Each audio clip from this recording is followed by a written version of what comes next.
Melissa Laurino serves, am I saying it right, Laurino? Laurino, yep. Okay. Serves as the research director and a U.S. Coast Guard 100-ton master captain with the Cape May Whale Watch and Research Center and Cape May Marine Mammal Research Center, which is a 501c3. She is a graduate from Stockton University with a Bachelor of Science and Master of Science in Marine Biology and Data Science and Analytics. She studies our Cape May populations of marine mammals and curates bottlenose dolphin and humpback whale catalogs using photo identification, all of which she is going to tell us more about tonight. So, Melissa, welcome.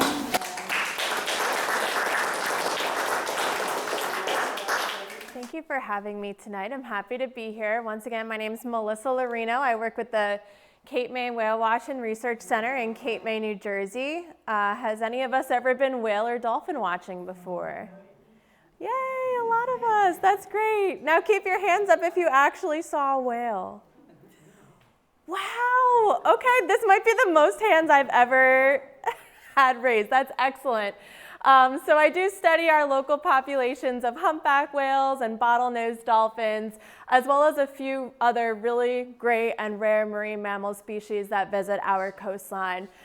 So like Jane said, I did go to school for marine science at Stockton University. I started with the Cape May Whale Watch and Research Center 13 years ago, and I also work with Stockton University now, doing turtle rescue, rehab, and release. So this is our vessel here. This is the American Star. At the height of our season, we go whale and dolphin watching 3 times a day, every day. We also have special pelagic trips, so pelagic meaning offshore, where we head anywhere from 50 to 100 miles offshore, ranging in time length from 6 hours, 12 hours, or 24 hours in length. You're on this boat, the American Star. But we use the American Star as a platform of opportunity. So anytime that our vessel leaves the dock, we always make sure that we are collecting data. So in the last few years, we've spent over 200 days on the water collecting data on our wildlife. So things like our whales and dolphins, but not just marine mammals, but any shark, sea turtle, large fish species like the endangered Atlantic sturgeon. We see so many things when you're traveling out in nature, and you never know what you may see. Every trip, every day is different. It's never the same. For 2026, I think we've been on the water for about 30 days or so far this season. The target species of New Jersey marine mammals are our bottlenose dolphin, but it's also possible to see more species of toothed whales depending on where you go from the shoreline. So if you're traveling 10 miles away from the coastline, your chances start to increase to see other species like common dolphins. And once you get to those pelagic waters greater than 30 miles during the summer, you're almost guaranteed to see pilot whales. Toothed whales all have the presence of teeth within their mouths. So even though I'm saying the word dolphin, or you'll see porpoise here, they're actually considered species of small-toothed whales because they have the presence of teeth on their upper and lower jaw. The whales that we have off our coast do not have teeth. Instead, they have anywhere from 300 to 400 specialized baleen plates that they use for feeding. And these are the main distinction, I guess, between toothed whales and baleen whales. Of course, now increasing off our New Jersey coast, we see seals. We see 2 different types of seals, the gray seal as well as the harbor seal, with a few other rare species always possible. So how many of us, I know a lot of us did raise our hand for whale and dolphin watching, seeing a whale, seeing dolphins, but how many of us have just been on the beach before and have sighted dolphins? That's great. So those are the most charismatic bottlenose dolphin. These are all different types of marine mammals, though, that I've seen off our coast of New Jersey. So a lot of people, we all know the flipper or the Atlantic bottlenose dolphin, now known as Tamanid's bottlenose dolphin, but it's often overlooked all of the wonderful species that we have here off our coast. All of the marine mammals are protected under the Marine Mammal Protection Act of 1972, so this makes it illegal to hunt, harm, harass, feed, or swim with any species of whale, dolphin, or seal in United States coastal waters. We're out there whale and dolphin watching now and collecting data, but both Cape May and Wildwood, New Jersey actually started off as a whaling town.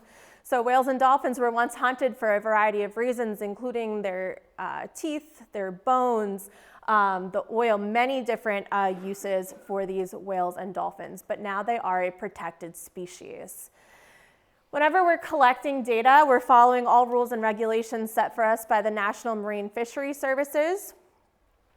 We participate with a voluntary program known as Whale Sense that actively trains all of our, you can take one and pass it if you'd like, that actively trains all of our crew on how to approach and identify marine mammals from a far distance away.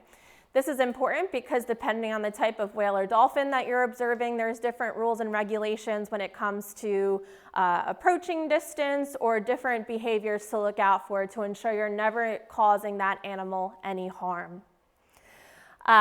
We collect data with a whole team of college, undergraduate, and graduate research interns that join us every season.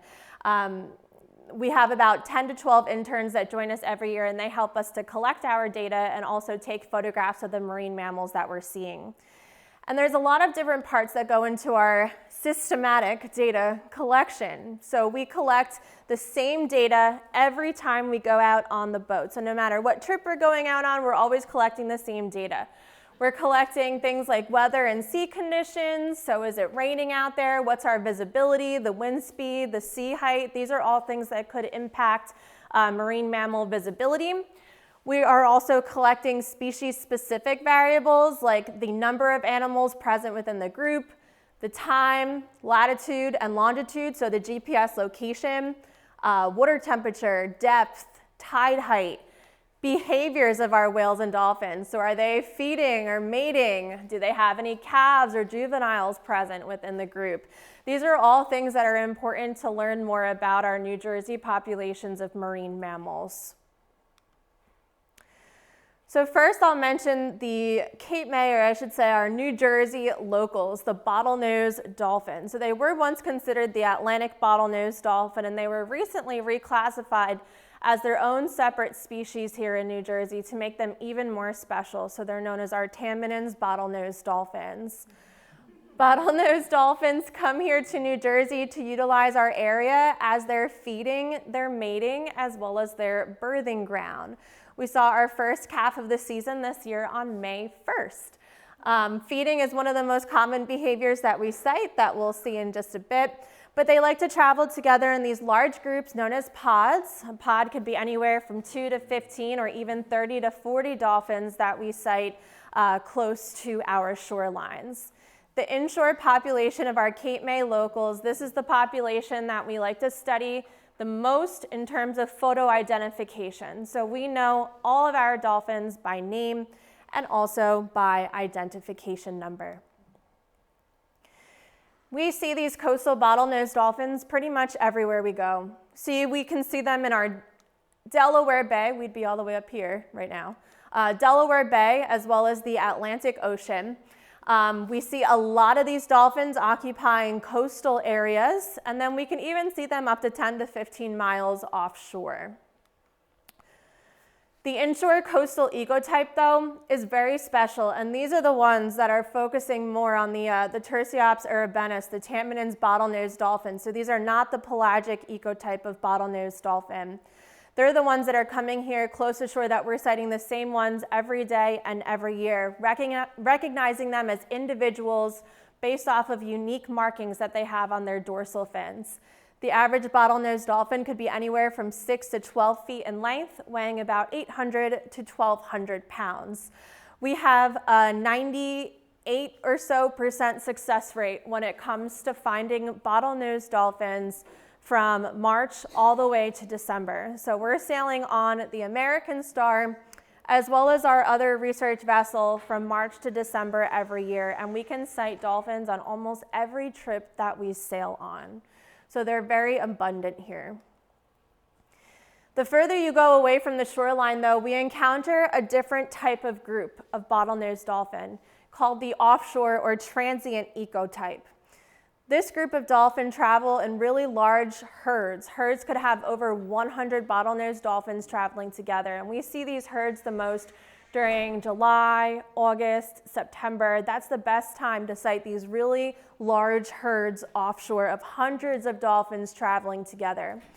We can distinguish between the two different populations of dolphins because of the high abundance of something called stalked barnacles, or the xenobarnacles.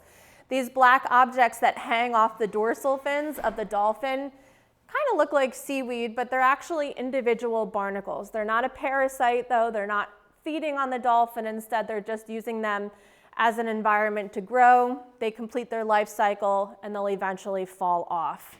The offshore transient ecotype of bottlenose dolphin have hundreds and hundreds of these barnacles all over their dorsal fins, their pectoral fins, the two fins on either side of their body, and even their tails and their fluke fins.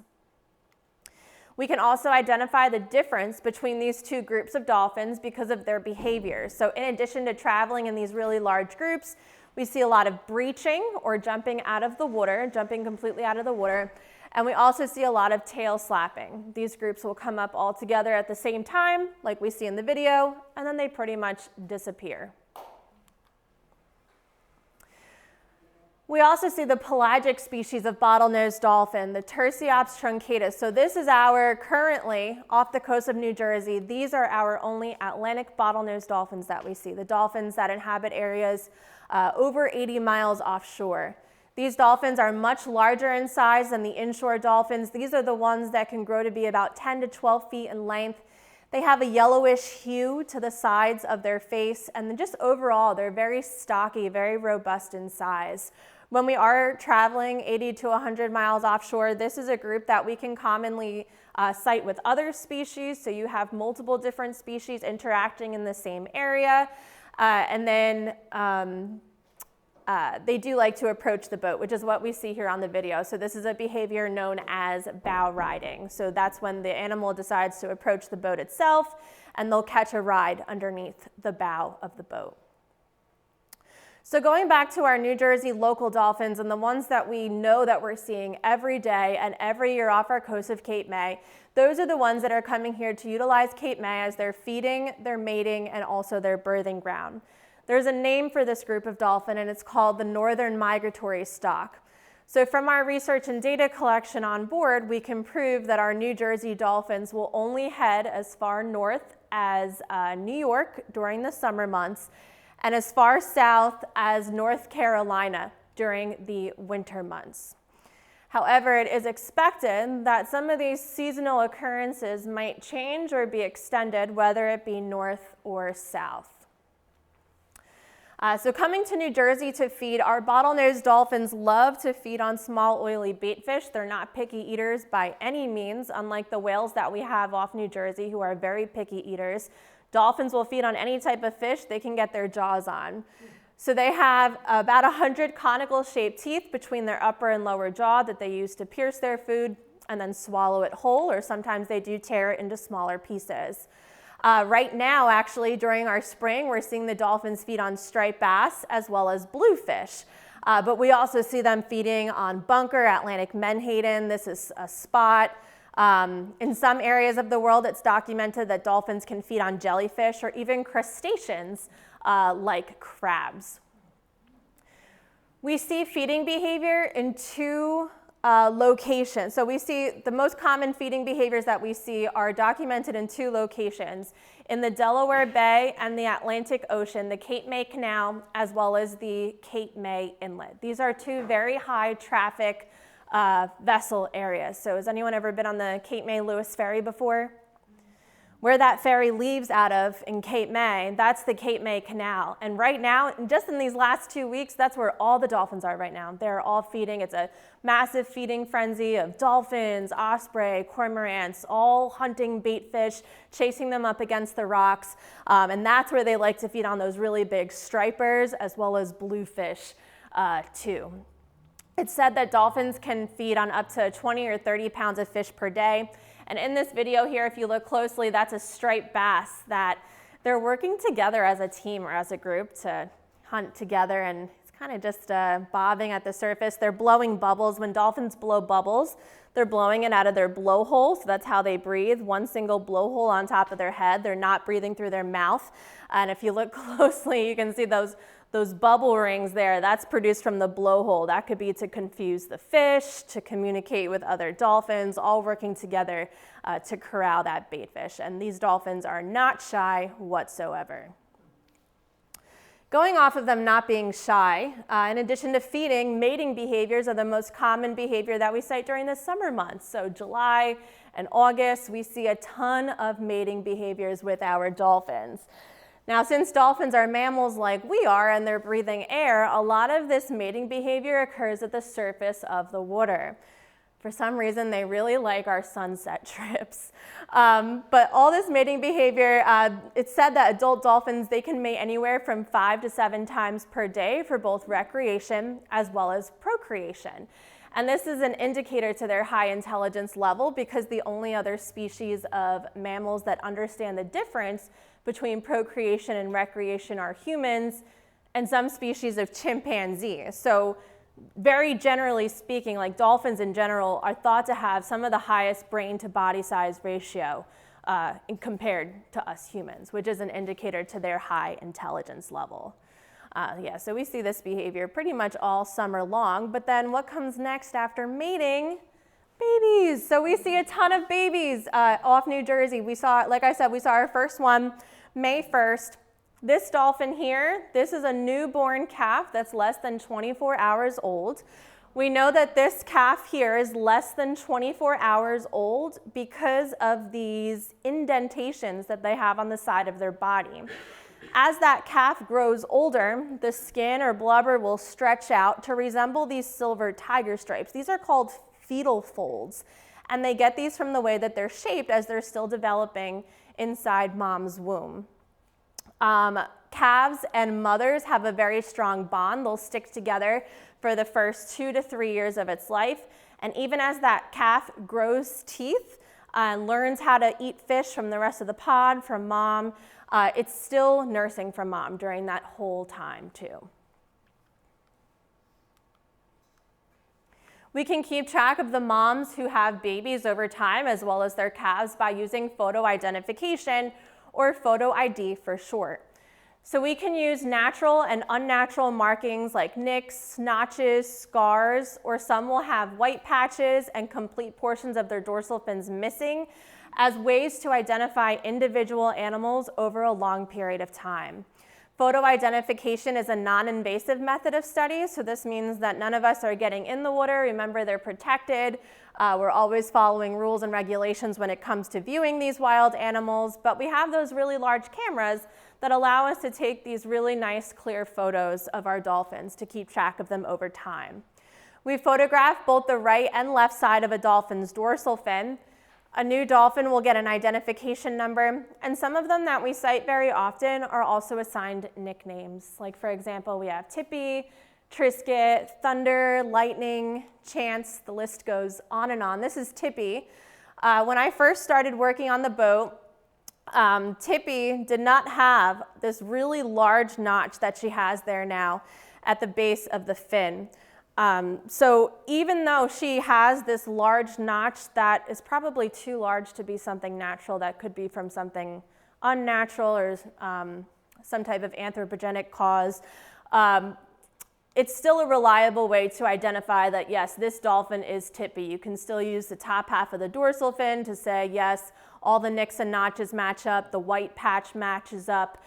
We know that that animal is still the same one, and that's really important to make sure you're not counting animals more than one time.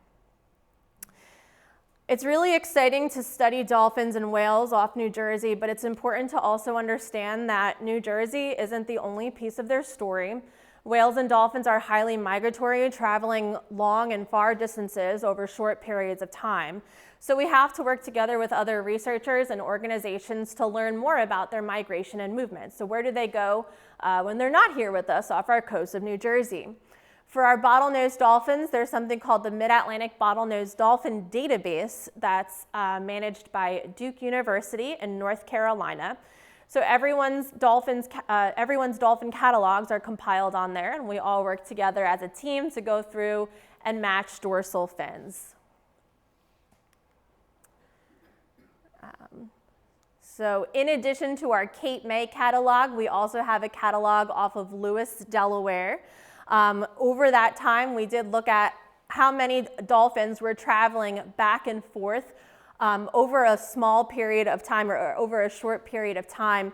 And we did find a lot of overlap. So dolphins basically are traveling far distances over short periods of time. Remember all that data that we're collecting. So now once you know the individual dolphins, so this one here with a triangular shaped dorsal fin, he's one of our adult males. His name is Trisket. A dolphin with a triangular fin like this, unfortunately, would not have happened naturally. This could be from some type of human-related cause, like an entanglement or vessel strike, but he's always had this dorsal fin for as long as we've known him, and we've known him since 2012. So here's all of his locations of everywhere that we've sighted Trisket. Very close to the shoreline. We've sighted him from March to November, so almost our entire season. In more recent years, we have spotted him in November. Could that be for changes in the environment, or could that be for a higher effort, more time spent on the water looking for dolphins? When taking photographs of dolphins and learning them as individuals, we can also monitor very specific things with their health. Something called skin lesions for our dolphins are expressed through their skin. We've documented 13 different categories of skin lesions of bottlenose dolphins off New Jersey. So these are things like, for example, with us, the common cold, the common virus, things like that. Same goes for our bottlenose dolphin. They're just expressed or some of them are expressed through their skin.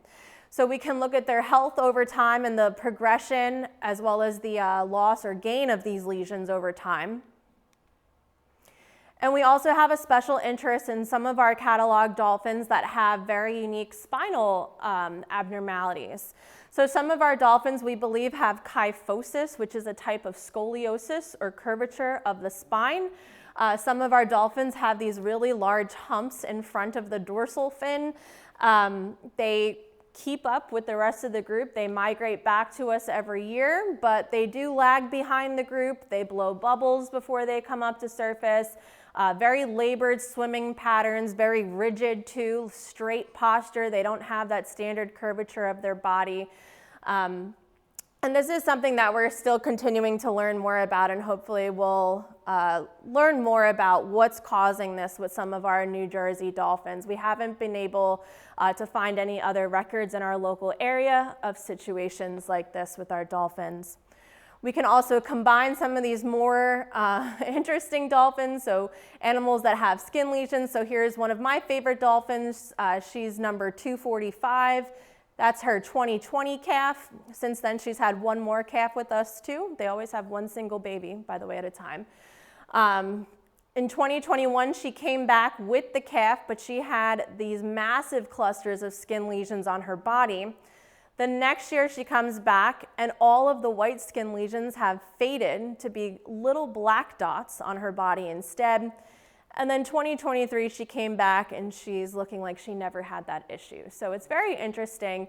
And you can only go so far to speculate on what's causing some of these, because you do need a stranded animal to confirm exactly what you're looking at in some of these photo documentations. And then here's a comparison. So this is a known female with the calf, and they occupy pretty much the same the same areas, like we saw with Trisket, that adult dolphin, so occupying close to the shoreline. We can also study social networks. So once you have an animal identified down to the individual level, you can also look at who they're traveling with, so who dolphins are choosing to spend their time with. Like I said before, dolphins are incredibly intelligent animals. So just like us, they form bonds with one another that are similar to our own friendships, acquaintances, best friendships, family. They have similar relationships to that as well. For example, these are two adult males, number 273 and number 79. They're together pretty much every time we see them. It's like, if you know that if you see Jagger, it's like, oh, some of his buddies are probably like in the area. And it sounds silly, and I see a lot of you laughing, but it's true. They spend a lot of time, so males are known to form these really strong bonds, which are similar to our own best friendships. So this can be thought of as an alliance or a best friendship between two male dolphins. But social networks are important because they treat every animal individually. So with a lot of stock assessments or reports, they treat every animal equally. So every dolphin would be considered equal. But when you break everything down to the individual level, social networks may suggest that certain individuals could play more important roles when it comes to disease transmission, learning of behaviors like feeding or things like that, or even just communication as well, communication methods. As if that's not enough work, on all of our days off, we go on our smaller research vessel, the Slice of Life. So we're out on the water even more time. So whenever the American Star doesn't make it out, or if it does, a team of us do go out on the small boat too to collect even more data. This is under a NOAA research permit, so we are allowed to spend more time with some of these individual dolphins to learn more about some of those health assessment points that I had mentioned, like the skin lesions or scoliosis, and to make sure that we're spending the time photographing every single animal that's there, the right and left side, if we don't know it. This is a project that's partially funded by the Cape May Point Arts and Science Center in Cape May Point, New Jersey.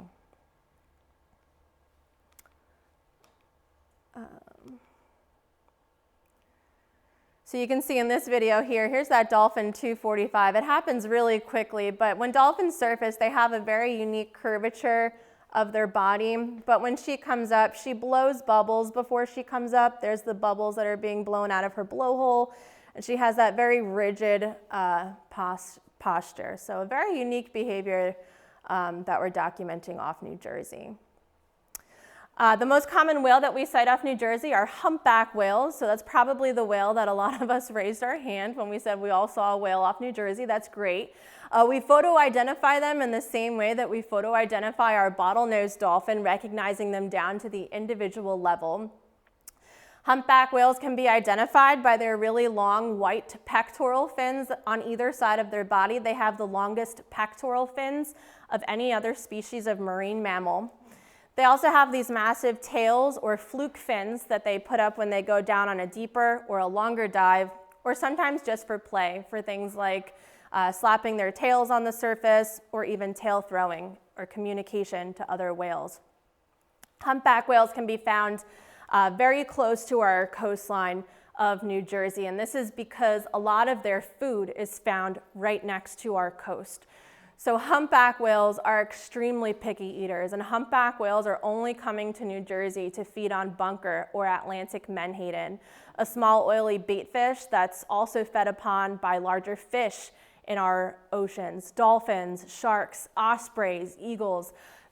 The Atlantic menhaden is quite literally nicknamed the most important fish of the sea, because not only are all those animals feeding on it, but humans are also commercially fishing for it as well.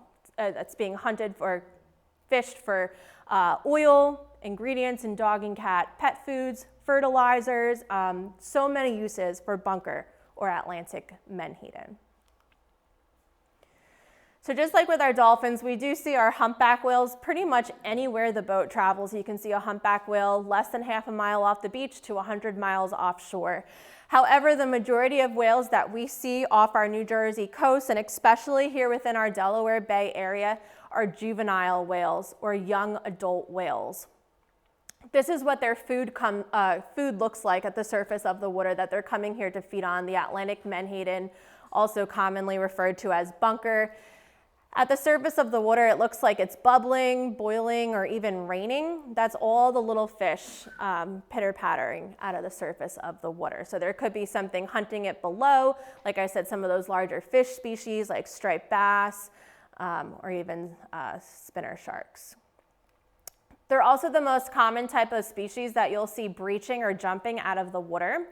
If you ever do sight a humpback whale along the beaches in New Jersey, you may think, oh wow, that whale's jumping or breaching, having a great time, but it's most likely eating. So in order to eat in New Jersey, especially our juvenile humpback whales undergo a feeding method known as lunge feeding. So they propel their entire bodies straight up out of the surface of the water.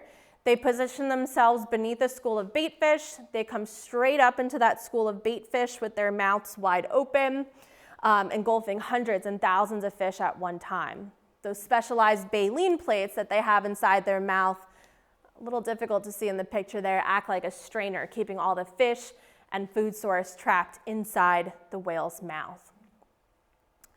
And the majority of our humpback whales off New Jersey are traveling with bottlenose dolphins. So here's the coastline of Wildwood in the background. The Cape May Wildlife Refuge would be right here, just off frame if you've ever been there.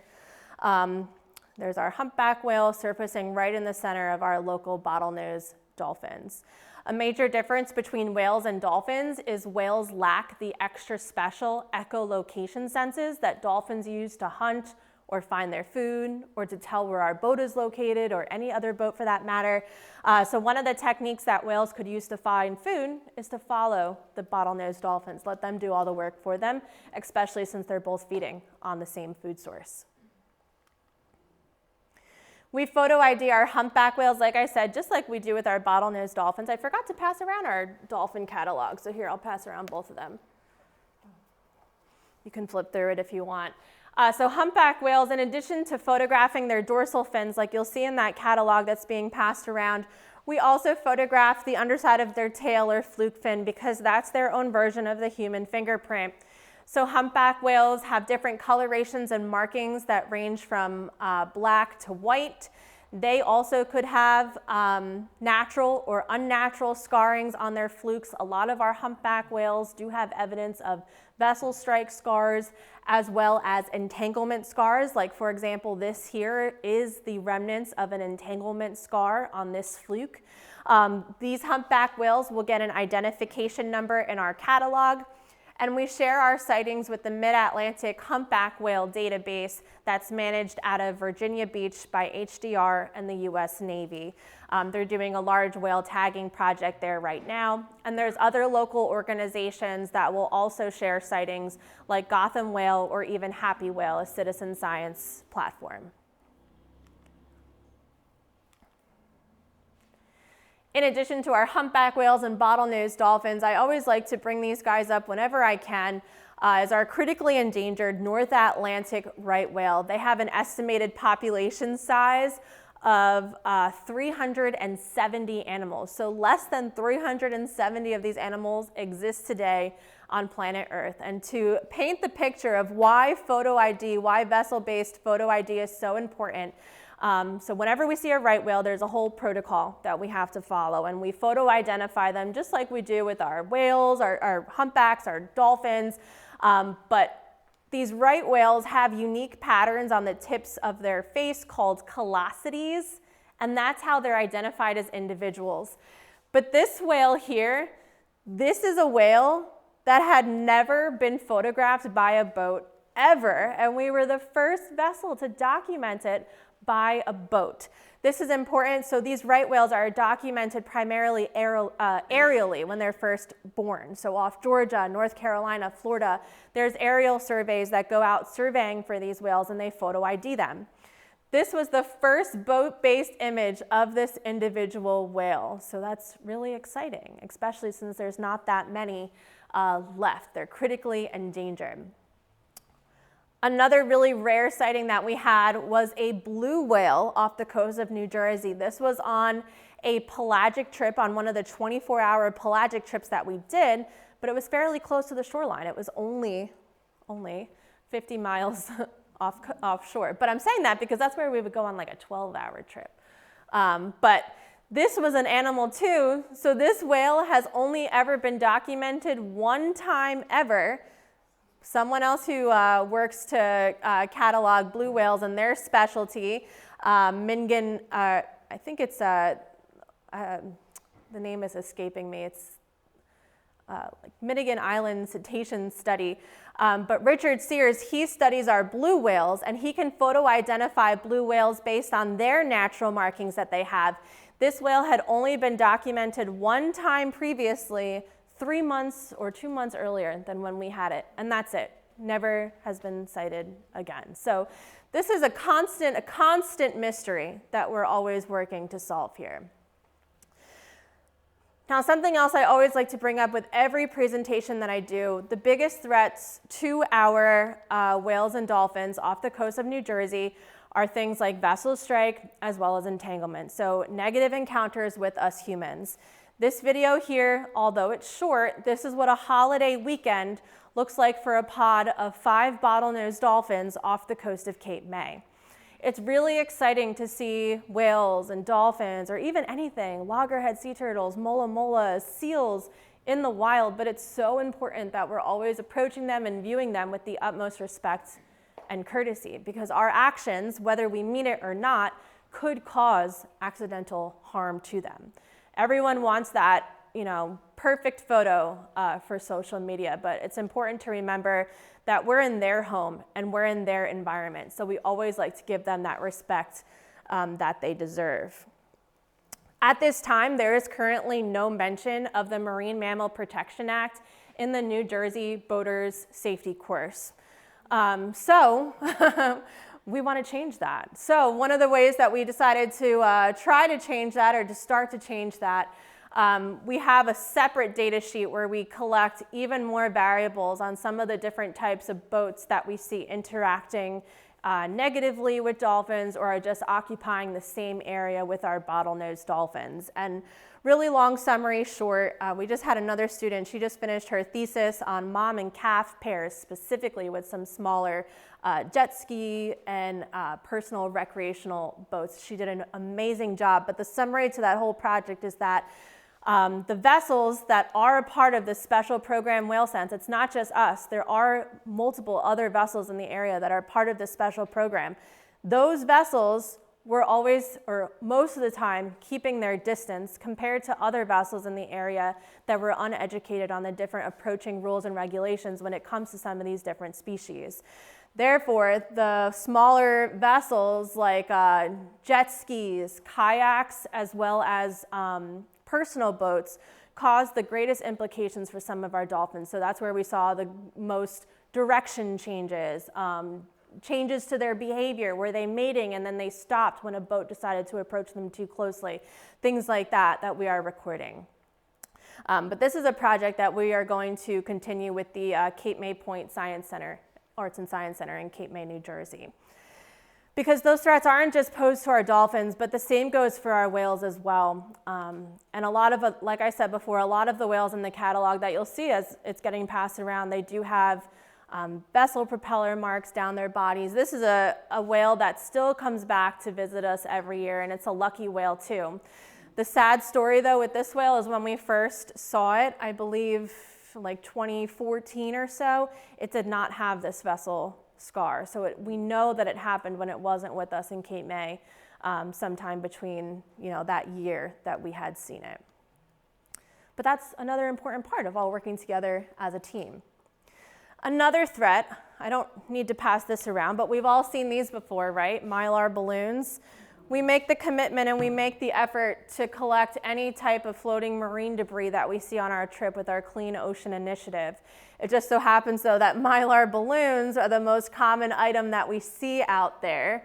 So we collect about 100 balloons a season or so on the American Star. And as of the end of last year, so the end of 2025, we collected a little over 900 balloons. So it's possible that this season will be our year that we collect 1,000 balloons.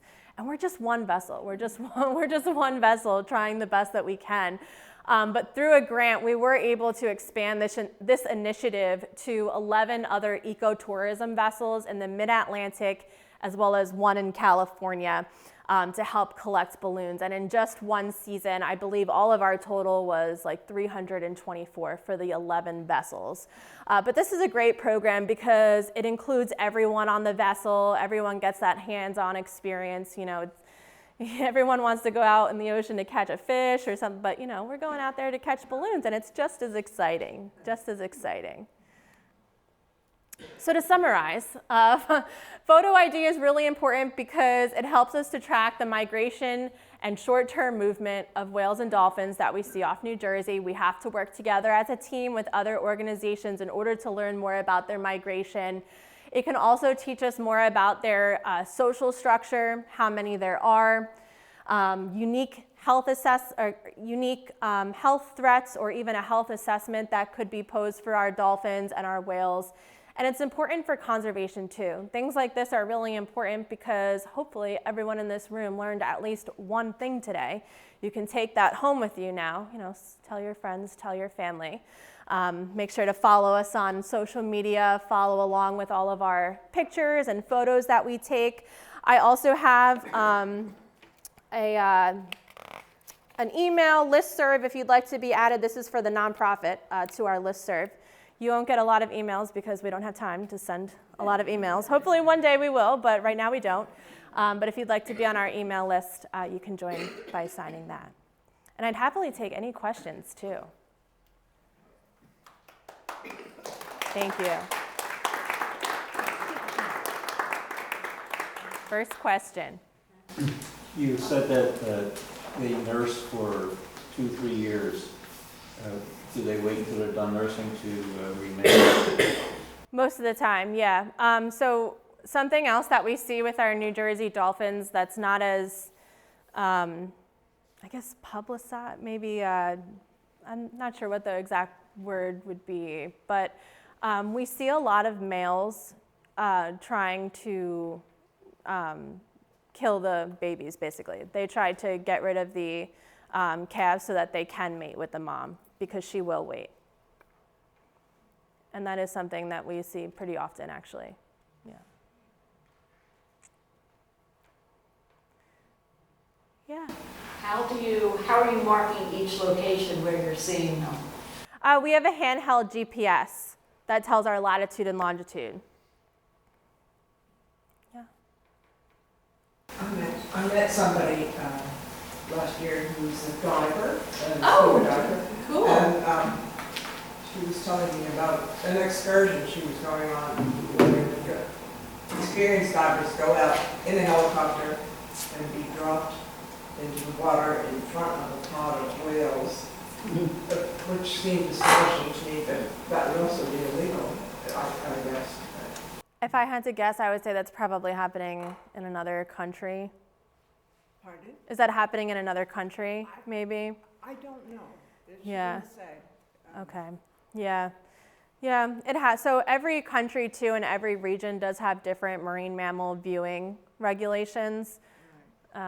So there are some swim with wild dolphin programs around the world. Yeah.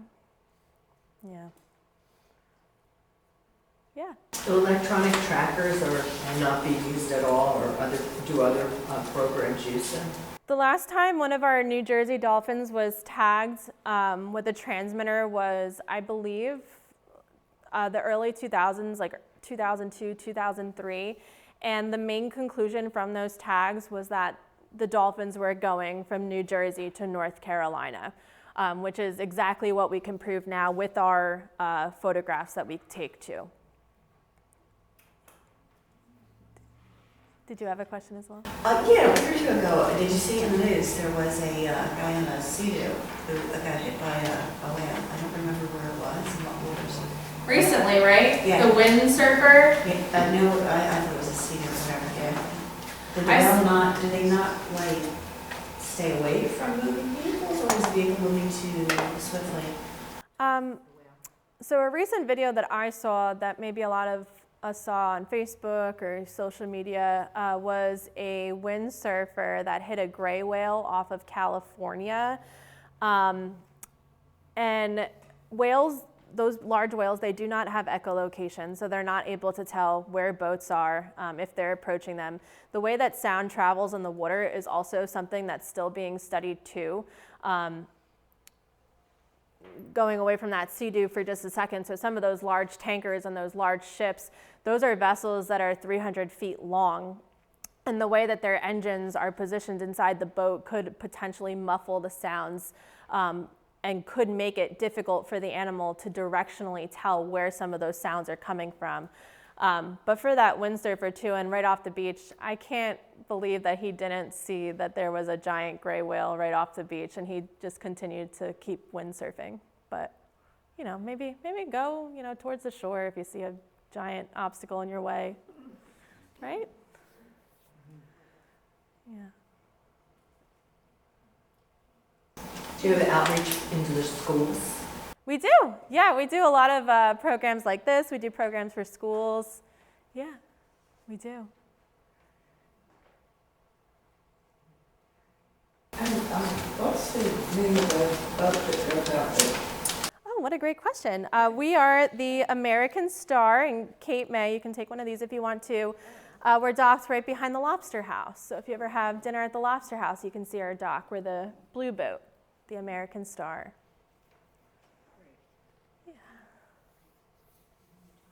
And do you take volunteers to come out with you? We do have volunteers, yeah. We have some of our volunteers that go to some of our local events, at our tabling events. We also have undergraduate and graduate college interns that can either complete a paid opportunity or an unpaid opportunity, depending on their time commitment with us.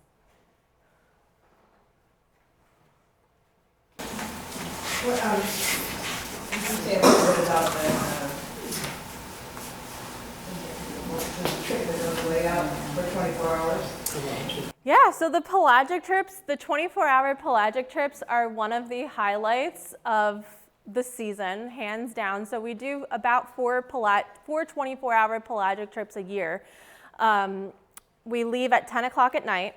If you were a passenger on the trip, your primary goal should be to get on that boat and try your best to start falling asleep, because if you've never slept on a boat like that before, it could be a little difficult, or you're just so excited that it's difficult to fall asleep once you get on the boat. But you want to make sure you fall asleep or get as much sleep as you can, because once first light happens around 5 o'clock or so, we start seeing things. You wake up, the boat is 100 miles offshore, the engines are off, peace and quiet. We have chum that we're throwing off the back of the boat to attract birds, which also attracts sharks, which attracts squid. So cool, so cool. And you literally spend all day just searching for marine mammals, sharks, fish, birds. Incredible. Incredible. We have benches. Everyone sleeps on a bench or sleeps on the floor. Thank you. Thank you guys for having me.